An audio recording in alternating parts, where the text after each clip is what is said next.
Friends, welcome to Eureka academy. मैं सुदीप कुमार श्रीवास्तव। आज आप लोगों के सामने मैं एक बहुत ही इम्पॉर्टेंट टॉपिक पीजीटी डीएसएसबी के लिए लेकर आया हूँ। टॉपिक का नाम है हार्मोन्स। हार्मोन्स बहुत ही इम्पॉर्टेंट टॉपिक है और इससे लगभग हर एग्ज़ाम में डीएसएसबी का हो, केवी का हो या कोई अदर टीचिंग एग्जामिनेशंस हो, वहाँ पर स्टेट पीजीटी के वहाँ से भी क्वेश्चंस हमेशा इससे आते हैं। तो हम लोग डिस्कस करने जा रहे हैं आज हार्मोन्स के बारे में। तो हार्मोन्स को जानने से पहले हम ये जानेंगे कि हमारी बॉडी में कौन कौन सी ग्लैंड्स होती हैं जहाँ से हार्मोन्स निकलेंगे। तो अगर हम आपसे बात करें कि हार्मोन्स, अच्छा और नीचे यहाँ पे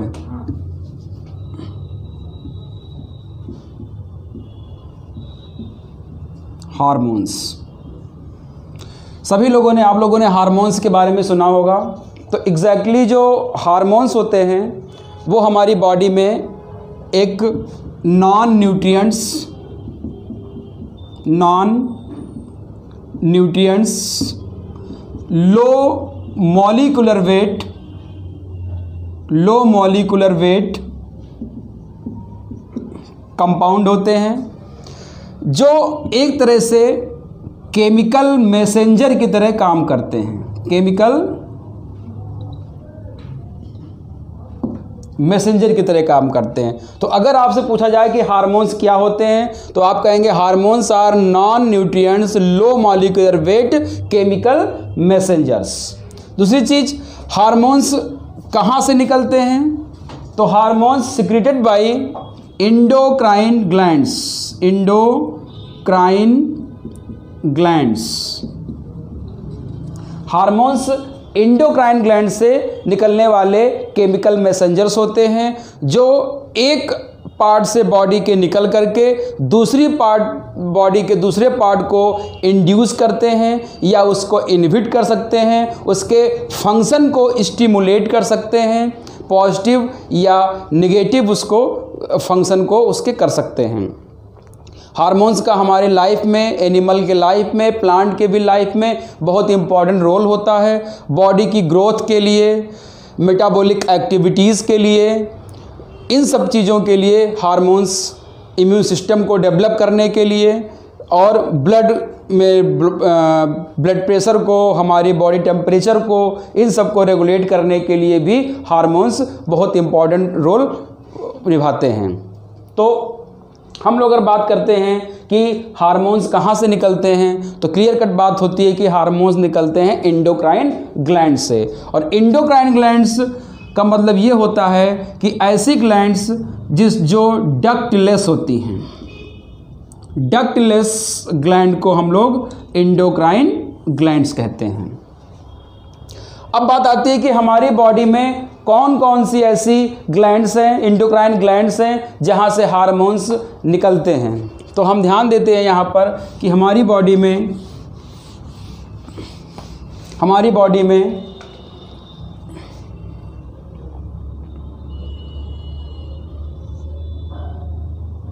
अगर हम ध्यान देते हैं तो एक हमारी बॉडी में ग्लैंड होती है पिट्यूटरी ग्लैंड, एक हमारी होती है पीनियल ग्लैंड, हार्ट के पास में हमारे पास होती है थाइमस ग्लैंड, स्टमक के पास हमारे पास होती है पैंक्रियाज, दोनों किडनी के ऊपर हमारे पास होते हैं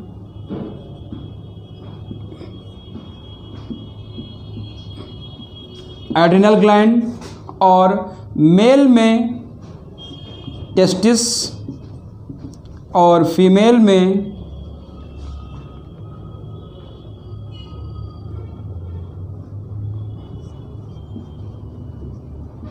ओवरी। तो ये हमारी बॉडी में पिट्यूटरी ग्लैंड, पीनियल ग्लैंड और हमारे जो गले में होती है यहाँ पर दो ग्लैंड्स होती हैं। एक का नाम होता है थायराइड ग्लैंड और इसके पीछे 4 या 6 ग्लैंड हो सकती हैं, इसको हम लोग कहते हैं पैराथायरॉयड ग्लैंड। तो दो ग्लैंड जो होती हैं हमारे ब्रेन में होती हैं, पिट्यूटरी एंड पीनियल ग्लैंड। ये दो ग्लैंड हमारे ट्रैकिया के ऊपर होती हैं, श्वास नली के ऊपर होती हैं। ये हमारा हार्ट के पास में होता है। पैंक्रियाज हमारा स्टमक के पास होता है। Open in small intestine duodenum में खुलता है ये। एड्रिनल ग्लैंड हमारी किडनी के ऊपर होती है। और टेस्टिस को हम लोग मेल गोनेड्स कहते हैं, जहाँ से हार्मोन्स भी निकलते हैं। और ओवरी को हम लोग फीमेल गोनेड्स कहते हैं, जहाँ से हार्मोन्स निकलेंगे। तो आप यहाँ पे देख पा रहे हैं कि हमारे बॉडी में pituitary gland, pineal gland, thyroid gland, parathyroid gland, thymus gland, pancreas, adrenal gland, ovary और testis, these are some important glands which secreted hormones.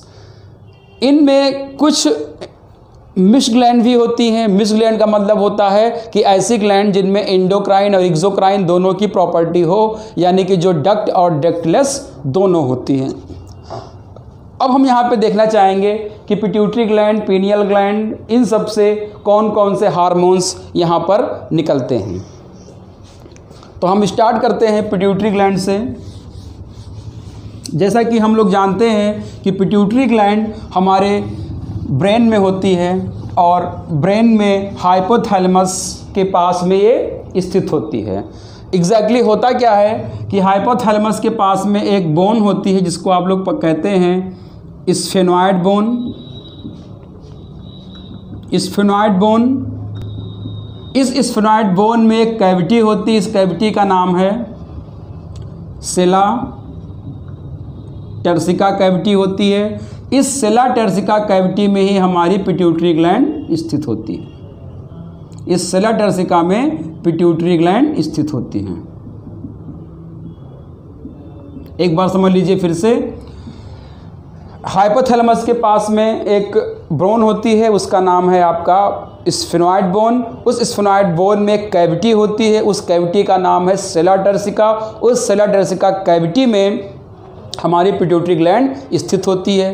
Pituitary gland जो होती है इसका वज़न 0.25 ग्राम के आसपास होता है और ये जो होती है हमारी बॉडी की स्मॉलेस्ट एंडोक्राइन ग्लैंड होती है। स्मॉलेस्ट एंडोक्राइन ग्लैंड होती है और ये ग्लैंड जो होती है ये हमारे जितने भी अदर ग्लैंड से एंडोक्राइन ग्लैंड उन सबको कंट्रोल करती है, इसलिए इसको मास्टर ग्लैंड भी कहा जाता है।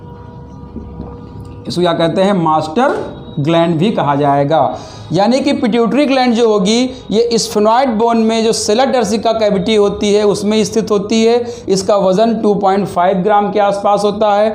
ये स्मॉलेस्ट एंडोक्राइन ग्लैंड होती है। ये मास्टर ग्लैंड कहलाती है क्योंकि ये सभी और जो हमारे पास ग्लैंड्स हैं उनको ये कंट्रोल करती है, रेगुलेट करती है। अब बात आती है कि अगर ये सभी ग्लैंड्स को रेगुलेट कर रहा है तो इसको कौन रेगुलेट करता होगा? इसको रेगुलेट करने वाला कौन सा ग्लैंड होगा? तो एक छोटा सा ग्लैंड और होता है जिसको जहाँ पर ही स्थित होती है उसको हम लोग कहते हैं हाइपोथैलेमस। हाइपोथैलेमस एक छोटा सा ब्रेन का पार्ट होता है जो कहलाता है master of the master gland. Master of the master gland means ये पिट्यूटरी ग्लैंड को रेगुलेट करती है और पिट्यूटरी ग्लैंड जो होती है बाकी सभी ग्लैंड को रेगुलेट करते हैं। और हाइपोथैलेमस से दो तरह के हार्मोन्स निकलते हैं। एक का नाम है गोनाडोट्रोपिक रिलीजिंग हार्मोन। गोनाडोट्रोपिन को रिलीज करने का काम करता है, स्टिमुलेट करता है। जैसे कि गोनाडोट्रोपिन हार्मोन निकलेंगे और वो क्या होंगे आपके जाकर के टेस्टिस और ओवरी को स्टिमुलेट करेंगे, फिर जाकर के वहाँ से हार्मोन निकलेगा। यानी कि गोनाडोट्रोपिन रिलीजिंग हार्मोन जो होता है वो LH और FSH को स्टिमुलेट करेगा। LH और FSH जाकर के फिर टेस्टिस और ओवरी को स्टिमुलेट करते हैं। ये हो जाता है गोनाडोट्रोपिन रिलीजिंग हार्मोन हो जाएगा। दूसरी चीज़ होती है, एक होता है सोमैटोस्टैटिन हार्मोन। सोमैटोस्टैटिन हार्मोन भी कहाँ से निकलता है? हाइपोथैलेमस से निकलता है, लेकिन ये इनहिबिट करता है, ये ग्रोथ हार्मोन को रिलीज होने से रोकता है। तो सोमैटोट्रोपिन एक इनहिबिटर होता है जो क्या करता है? ग्रोथ हार्मोन के निकलने को रोक देता है। तो एक इनहिबिटर होता है और एक ये क्या होता है? स्टिमुलेटर होता है। ये गोनाडोट्रोपिन रिलीजिंग हार्मोन क्या करेगा? ल्यूटिनाइजिंग हार्मोन और फॉलिकल स्टिमुलेटिंग हार्मोन के रिलीज होने को स्टिमुलेट कर देगा। जबकि कुल मिलाकर के अगर देखा जाए तो ग्रोथ हार्मोन और luteinizing hormone, follicle stimulating hormone, इनको निकलने और कम करने के लिए कौन जिम्मेदार होता है? हाइपोथैलेमस। हाइपोथैलेमस से दो तरह के हार्मोन निकलते हैं, गोनाडोट्रोपिन रिलीजिंग हार्मोन और सोमैटोस्टैटिन। इसलिए चूंकि ये मास्टर ग्लैंड यानी कि पिट्यूटरी ग्लैंड को स्टिमुलेट कर रहा है या उसको रेगुलेट कर रहा है, इसलिए इसको क्या कह दिया गया है? Master of the master gland. तो ये ग्लैंड इसको रेगुलेट करेगी, ये वाली ग्लैंड क्या करेगी? बाकी सभी ग्लैंड्स को रेगुलेट करती है। कुल मिलाकर के बात ये हुई कि हाइपोथैलेमस रेगुलेट करती है पिट्यूटरी ग्लैंड को, और पिट्यूटरी ग्लैंड जो होती है वो बाकी सभी ग्लैंड्स को रेगुलेट करती है। पिट्यूटरी ग्लैंड को मास्टर ग्लैंड कहा गया है और हाइपोथैलेमस को master of the master gland कहा गया है, क्योंकि ये पिट्यूटरी ग्लैंड को रेगुलेट करता है। अब हम देखते हैं कि पिट्यूटरी ग्लैंड के कितने पार्ट होते हैं और वहाँ से कौन कौन से हार्मोन्स निकलेंगे। तो आइए हम देखते हैं पिट्यूटरी ग्लैंड से निकलने वाले हार्मोन्स और उनके फंक्शन। तो आप ध्यान दीजिएगा कि हमारी जो पिट्यूटरी ग्लैंड होती है उसके दो पार्ट होते हैं। Pituitary gland has two part. एक का नाम है न्यूरो हाइपोफाइसिस, एक पार्ट को कहते हैं हम लोग न्यूरो हाइपोफाइसिस, एक को हम लोग कहते हैं एडिनो हाइपोफाइसिस। तो pituitary gland has two part, one is called neurohypophysis and other is called adenohypophysis। adenohypophysis जो होता है वो बना होता है दो चीजों का, एंटीरियर लोब और इंटरमीडिएट लोब से बना होता है, और ये बना होता है पोस्टीरियर लोब से। ह्यूमन बीइंग में क्या होता है एग्जैक्टली अगर देखा जाए तो पिट्यूटरी ग्लैंड में 3 लोब होते हैं, बट जैसे गाय वगैरह हो गए, अदर मैमल्स में 3 लोब्स होते हैं, पोस्टीरियर, इंटरमीडिएट और एंटीरियर। हम लोगों में ह्यूमन बीइंग में क्या हो जाता है? ह्यूमन बीइंग में, मनुष्य में क्या होता है कि जो पोस्टीरियर है वो तो पोस्टीरियर ही रह जाता है, बट एंटीरियर जो होता है वो जो इंटरमीडिएट होता है वो एंटीरियर में मिल जाता है। तो इसमें इंटरमीडिएट प्लस एंटीरियर दोनों मिल करके क्या बना लेते हैं? एंटीरियर लोब बना लेते हैं। तो हम लोगों में मिडल यानी इंटरमीडिएट लोब नहीं होता है, जबकि गाय भैंस वगैरह में या अदर मैमल्स में क्या होता है? एक इंटरमीडिएट लोब भी होता है। तो हम लोग बात यहाँ पे कर रहे हैं ह्यूमन बीइंग की, तो ह्यूमन बीइंग में इंटरमीडिएट लोब मर्ज हो जाता है कहाँ पर? एंटीरियर लोब में। तो कुल मिलाकर के बात ये हो गई कि हम लोगों में 2 ही लोब होते हैं, पोस्टीरियर और एंटीरियर। अगर एग्जाम में आता है कि इंटरमीडिएट लोब किस लोब का हिस्सा होगा, तो आपका आंसर होगा कि इंटरमीडिएट लोब जो होगा आपका वो एंटीरियर लोब का हिस्सा होगा, यानी कि एडिनोहाइपोफाइसिस का हिस्सा होता है, न कि ये न्यूरोहाइपोफाइसिस का होता है। ये आप ध्यान रखिएगा। तो कुल मिलाकर के हमारे पास 2 लोब हो गए, एक एंटीरियर लोब और एक पोस्टीरियर लोब। अब बात आती है कि एंटीरियर लोब से कितने हार्मोन निकलेंगे और पोस्टीरियर लोब से कितने हार्मोन निकलते हैं। तो एंटीरियर लोब से निकलते हैं 7 हार्मोन और पोस्टीरियर लोब से निकलते हैं 2 हार्मोन। एंटीरियर लोब से निकलने वाले हार्मोन्स को याद करने की ट्रिक याद रखिएगा, फ्लैट पिग, फ्लैट PGM, ये ट्रिक याद रखिएगा, फ्लैट PGM। फ्लैट का F का मतलब होता है FSH, L का मतलब होता है LH, A का मतलब होता है ACTH, T का मतलब होता है TSH, P का मतलब होता है प्रोलैक्टिन, G का मतलब होता है ग्रोथ हार्मोन और M का मतलब होता है मेलानोसाइट्स। इतने हार्मोन निकलते हैं कहाँ से? एंटीरियर लोब से। पोस्टीरियर लोब से 2 हार्मोन निकलते हैं, एक का नाम है ऑक्सीटोसिन और एक का नाम है ADH। इसका पूरा नाम होता है एंटी डाईयूरेटिक हार्मोन, या इसी का एक नाम और है वैसोप्रेसिन। तो आप यहाँ पे देख पा रहे हैं कि पोस्टीरियर लोब से यानी कि न्यूरोहाइपोफाइसिस से 2 हार्मोन निकल रहे हैं, एक का नाम है ऑक्सीटोसिन, एक का नाम है ADH या वैसोप्रेसिन। जबकि एंटीरियर लोब से 7 हार्मोन निकल रहे हैं। फॉलिकल स्टिमुलेटिंग हार्मोन, मैं यहाँ पे सबके नाम लिख दे रहा हूँ। F का मतलब होता है फॉलिकल स्टिमुलेटिंग हार्मोन, दूसरे का नाम है ल्यूटिनाइजिंग हार्मोन, ल्यूटिनाइजिंग हार्मोन, तीसरे का नाम है एर्नेलो कॉर्टिकोट्रोपिक हार्मोन, चौथे का नाम है थायराइड स्टिमुलेटिंग हार्मोन, पांचवे का नाम है, लिखा ही है, प्रोलैक्टिन, प्रोलैक्टिन। 6 का नाम है ग्रोथ हार्मोन, या इसका एक और नाम है सोमैटोट्रोपिक हार्मोन STH। 7वां होता है आपका मेलानोसाइट। तो क्वेश्चन क्या बन सकता है कि कौन सा हार्मोन एडेनोहाइपोफाइसिस हार्मोन है, कौन सा हार्मोन यहाँ पर न्यूरोहाइपोफाइसिस है। तो आपको याद रखना होगा फ्लैट PGM याद रखना होगा और OA याद रखने होगा, ऑक्सीटोसिन और ADH। अब बात आती है कि इनके अलग अलग फंक्शन क्या होते हैं। फॉलिकल का काम क्या होता है, ल्यूटिनाइजिंग का काम क्या होता है, एड्रेनोकॉर्टिकोट्रोपिक का काम क्या होता है, थायराइड का काम क्या होता है, इसको देखते हैं। तो ध्यान दीजिएगा, सबसे पहले हम लोग बात करते हैं यहाँ पर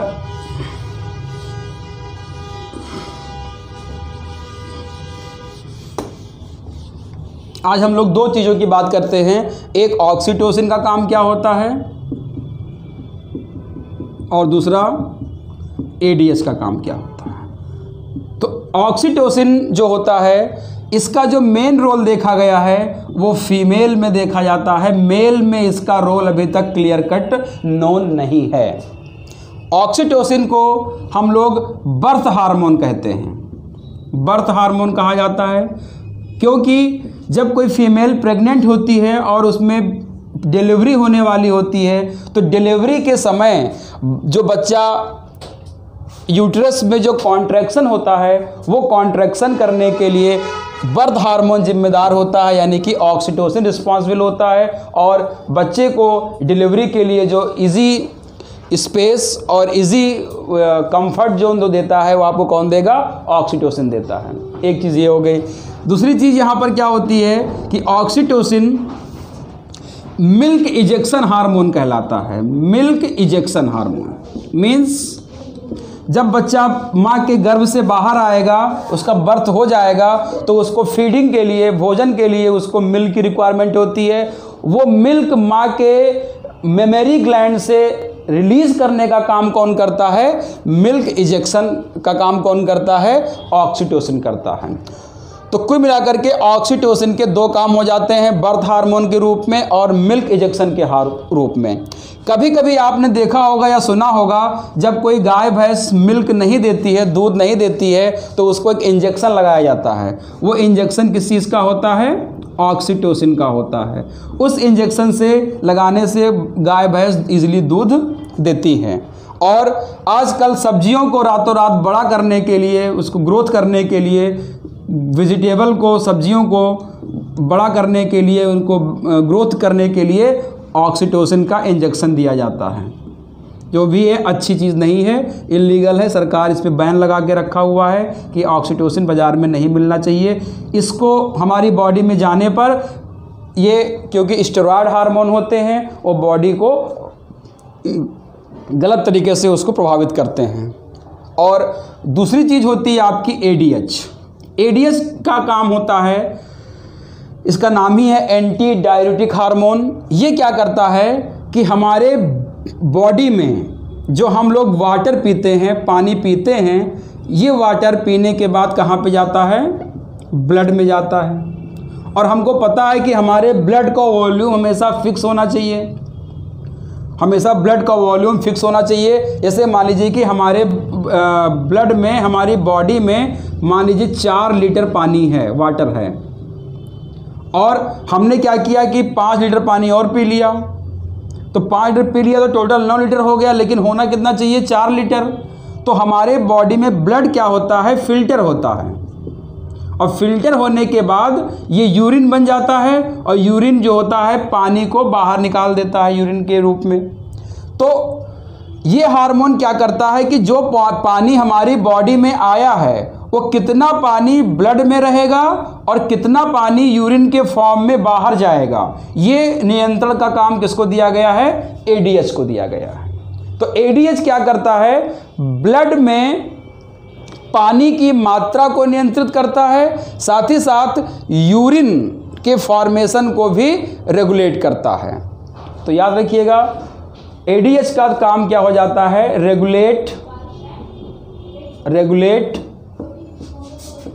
urine formation and concentration of water in blood volume, concentration of water in blood volume. ये काम किसको दिया गया है? एडीएच को दिया गया है।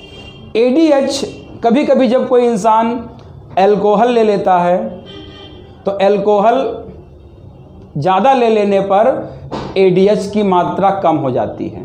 याद रखिएगा, ये क्वेश्चन पूछा गया है, अल्कोहल लेने पर एडीएच कम हो जाएगा, और जब एडीएच कम हो जाता है तो यूरिन का फॉर्मेशन ज़्यादा होता है, और यूरिन जब ज़्यादा निकलेगा तो ब्लड में पानी की मात्रा क्या हो जाएगी? कम हो जाएगी। तो ब्लड गाढ़ा हो जाएगा, कंसंट्रेट हो जाएगा, और जब ब्लड कंसंट्रेट हो जाएगा तो इसमें ग्लूकोज की मात्रा पहले से बढ़ जाएगी, और ग्लूकोज के बढ़ने को क्या कह देते हैं? Diabetes insipidus. याद रखिएगा, डायबिटीज़ इंसिपिडस। तो अगर नॉर्मली किसी में मान लो शराब नहीं पिया है, अपने आप अगर एडीएच कम हो गया है, तो एडीएच कम होगा, यूरिन ज़्यादा बनेगा, ब्लड में ग्लूकोज की मात्रा बढ़ जाएगी। इस घटना को क्या कहते हैं? डायबिटीज़ इंसिपिडस कहते हैं। और अगर कोई शराब भी पी लेता ज़्यादा मात्रा में, तब भी क्या हो जाएगा? एडीएच कम हो जाएगा। एडीएच कम होगा तो ब्लड में यूरिन की मात्रा ब्लड में ग्लूकोज की मात्रा बढ़ेगी, क्योंकि यूरिन ज़्यादा बनेगा, पानी ज़्यादा निकल जाएगा, और ब्लड प्रेशर भी बढ़ सकता है, और उसमें डायबिटीज़ इंसिपिडाइटिस नहीं होगा, लेकिन वो कंडीशन, वो लक्षण उसमें दिखाई देते हैं जो डायबिटीज़ इंसिपिडस के पेशेंट में होता है। तो ये था हमारा आज का टॉपिक, ऑक्सीटोसिन और एडीएच के बारे में। अगले वीडियो में आपको हम बताएंगे कि हमारे जो एंटीरियर लोब से जो हार्मोन्स निकलते हैं, उनके फंक्शन क्या क्या होते हैं, उनकी कमी से और अधिकता से कौन कौन डिजीज़ हो सकती हैं। थैंक यू, नमस्कार।